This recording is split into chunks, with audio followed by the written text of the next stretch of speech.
with the same chick. Try to stay up in my own lane, but sometimes you gotta lane switch just to get around the lame shit. I'm trying to show you where the pain sits. I know what I want, but it ain't this, and I'm feeling faded off my 8th hit. So basically, if I don't fuck with you, you gon' know soon. Cause the circle getting smaller every day and there's no room. And my life seems to be going by so damn fast that I wanna tell you my whole story, but I don't think I could cram that. And I'm not afraid to die, was afraid to be alive. Never thought I'd figure out what I'm supposed to do or who I am inside.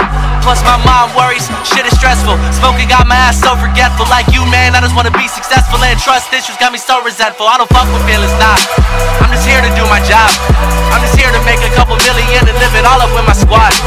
And I wanna show the whole damn world what a fucking time it is to be alive. And if I never ever fucking make it big, I hope you learn something when you see me try.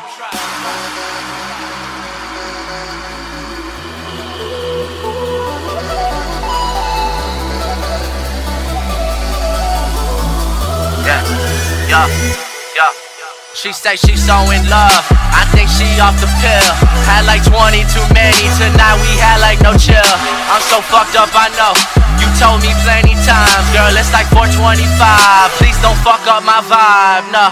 Lately I ain't been myself, steady stressing out about getting far. Not sleeping much, take the pain away just by writing shit and twisting guards. But I'm motivated by the fear of being just another face in a normal crowd. Would rap about falling in love, but I don't know how, and that won't go down, no.